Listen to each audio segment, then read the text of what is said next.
তো ভারতের প্রথম সারির আইটি কোম্পানিগুলোর আয়ের হিসাব প্রকাশের পর বেশ একটা ব্যস্ত সময় গেল, আর তারপরই একটা বড় প্রশ্ন সামনে চলে এসে এখন বিনিয়োগকারীদের জন্য ঠিক কোন টেক জয়েন্ট সবচেয়ে ভালো সুযোগটা দিচ্ছে। ব্যাপারটা হলো বাজার বিশেষজ্ঞরা কিন্তু এই নিয়ে একদম বিভক্ত, আর উত্তরটা সত্যি বলতে অতটা সোজা সাপটা নয়। তো চলুন এই পর্বটাতে আমরা এই বড় কোম্পানিগুলোর ডেটা, তাদের যুক্তি আর কৌশলগুলো একটু ভেঙে আলোচনা করি। তো প্রথমে চলুন একটু বড় ছবিটা দেখে নিই, একেবারে গভীরে যাওয়ার আগে পুরো পরিস্থিতিটা বোঝা দরকার, কারণ বুঝতেই পারছেন এই কোম্পানিগুলোর কোনোটিই তো আর একা একা চলে না। আর এই বড় ছবিটা বুঝতে আমাদের সাহায্য করবে ক্রেডিট রেটিং এজেন্সি ICR-এর একটা সাম্প্রতিক রিপোর্ট। এটা কিন্তু পুরো সেক্টরের স্বাস্থ্য কেমন থাকবে তার একটা গুরুত্বপূর্ণ পূর্বাভাস দিচ্ছে। তো কি বলছে এই রিপোর্ট? ICR-এর পূর্বাভাস দিয়েছে যে 2026 অর্থবর্ষে ভারতের আইটি পরিষেবা খাতে রেভিনিউ গ্রোথ হবে খুবই সাধারণ, মাত্র 4 থেকে 6% মতো। এখন প্রশ্ন হলো, এই বৃদ্ধিটা এত কম কেন?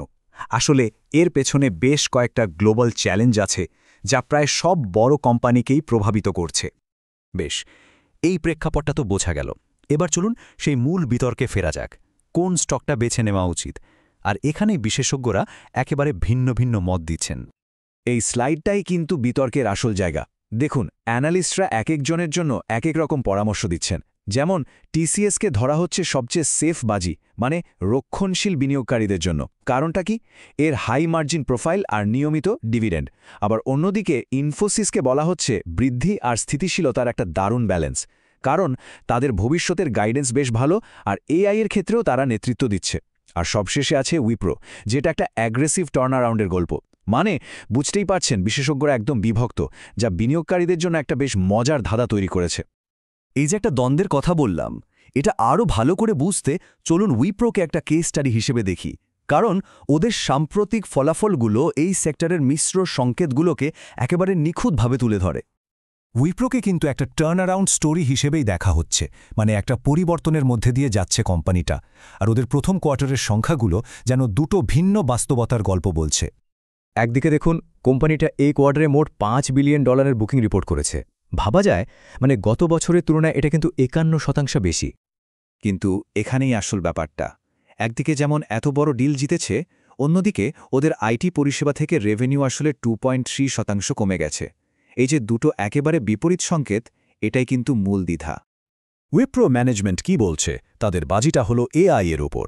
তারা মনে করছে আর্টিফিশিয়াল ইন্টেলিজেন্সের ওপর এই ফোকাসের কারণেই এত বড় বড় নতুন ডিল আসছে, আর এটাই তাদের ভবিষ্যতের গ্রোথের জন্য তৈরি করছে। তাহলে এই সব পরস্পর বিরোধী ডেটা থেকে আমরা কি বুঝব? আসল কথা হলো, প্রশ্নটা কোন স্টকটা সেরা তা নয়, বরং প্রশ্নটা হলো কোন নির্দিষ্ট বিনিয়োগ কৌশলের জন্য কোন স্টকটা সেরা। তাহলে শেষ কথা কি দাঁড়ালো? দেখুন, পুরো ব্যাপারটা আসলে 3টে আলাদা বিনিয়োগ কৌশলে ভাগ করা যায়। যারা খুব রক্ষণশীল, স্থিতিশীলতা আর নিয়মিত রিটার্ন চান, তাদের জন্য TCS সেরা। আবার যারা বৃদ্ধি আর সুরক্ষার মধ্যে একটা ব্যালেন্স খোঁজেন, তাদের জন্য ইনফোসিস একটা ভালো বাজি হতে পারে। আর সবশেষে যারা একটু বেশি ঝুঁকি নিয়ে বড় রিটার্নের আশা করেন, তাদের জন্য উইপ্রোর এই টার্নঅ্যারাউন্ডের গল্পটা বেশ আকর্ষণীয়।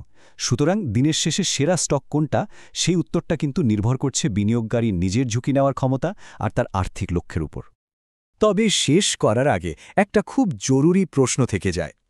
জেনারেটিভ AI যেভাবে সব কিছু নতুন করে লিখছে, তাতে আজকের দিনে নিরাপদ বাজি আগামীকালের সবচেয়ে পিছিয়ে পড়া স্টক হয়ে যাবে না তো?